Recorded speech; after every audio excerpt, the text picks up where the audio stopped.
Magandang hapon mga kabay. So meron po akong approved repair dito mga kabay. 39330. Ayan.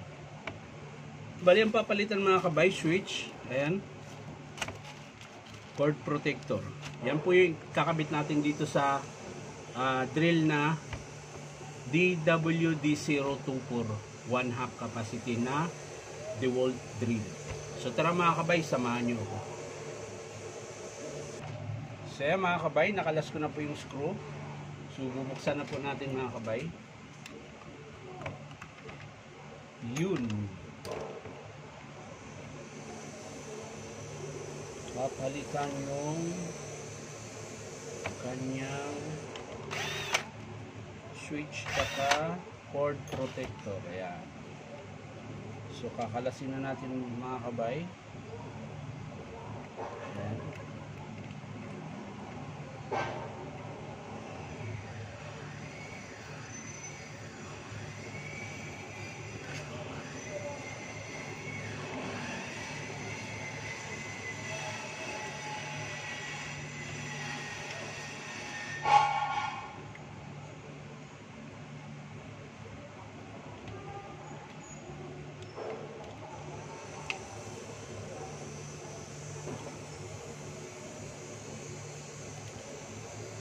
Ayan, nakalas ko na mga kabay.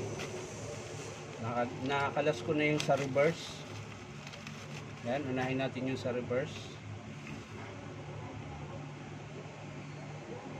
So yung dilaw mga kabay dito sa ibabaw.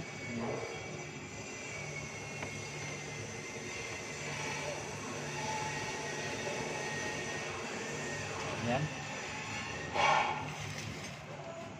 So yan po siya mga kabay. Tapos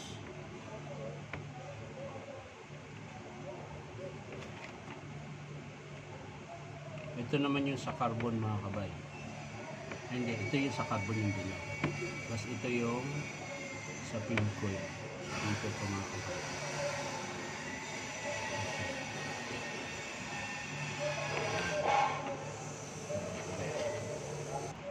So yan mga kabay.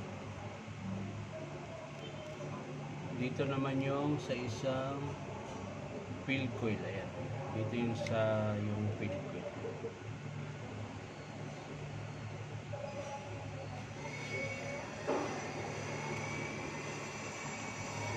Pumasok ka na! Ayan.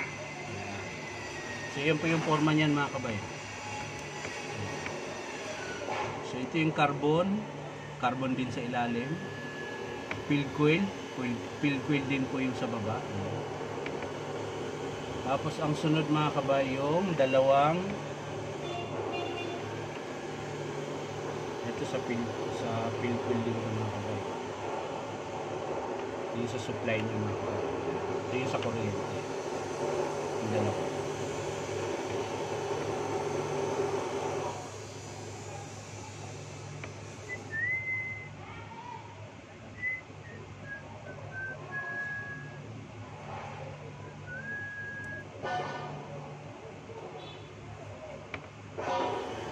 Ayan mga kabayan. Sige. Hindi nalatakpan dito eh. So ayan mga kabayan, nakabit ko na. So ang kulang na lang dito yung supply ng kuryente.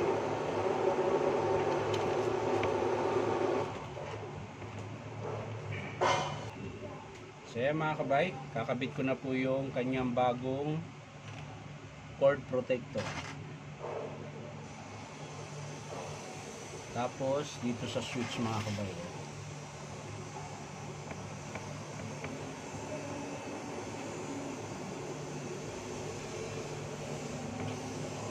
Tapos gamit lang kayo ng manipis na flat screw na maliit. Kasi maliit po yung screw niya mga kabay.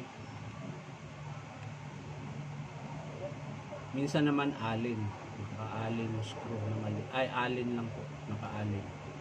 Ito naman ngayon, naka-flat screw.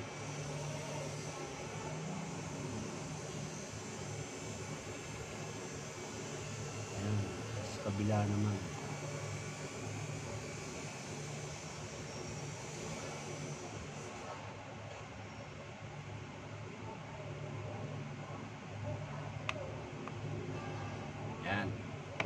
tapos na mga kabay, nakabit ko na po. Ito na yung lumang switch, tsaka yung kanyang cord protector. So, asimbulin na natin mga kabay.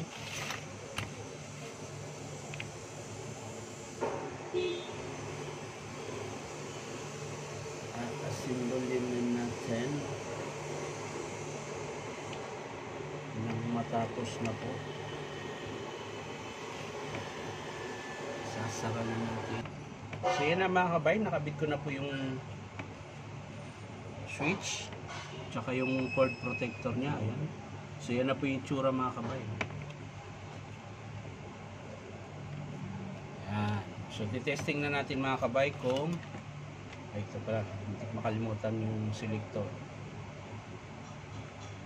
selector hammer. So titesting na natin mga kabay kung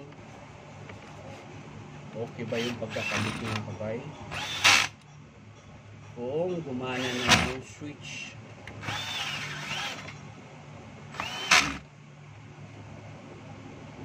Sa mga gustong magpa-repair mga kabay, punta lang po kayo dito sa Powerman Hardware, 530 T. Alonso, Santa Cruz.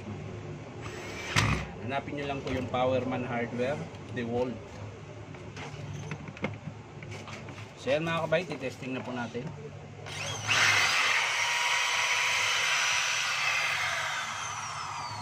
Hammer, drill,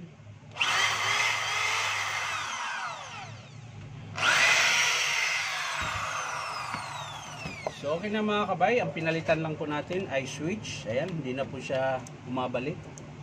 Ayan, naiiwan na. Tsaka putol po yung cord protector. So yan lang mga kabay, maraming salamat. Bye bye.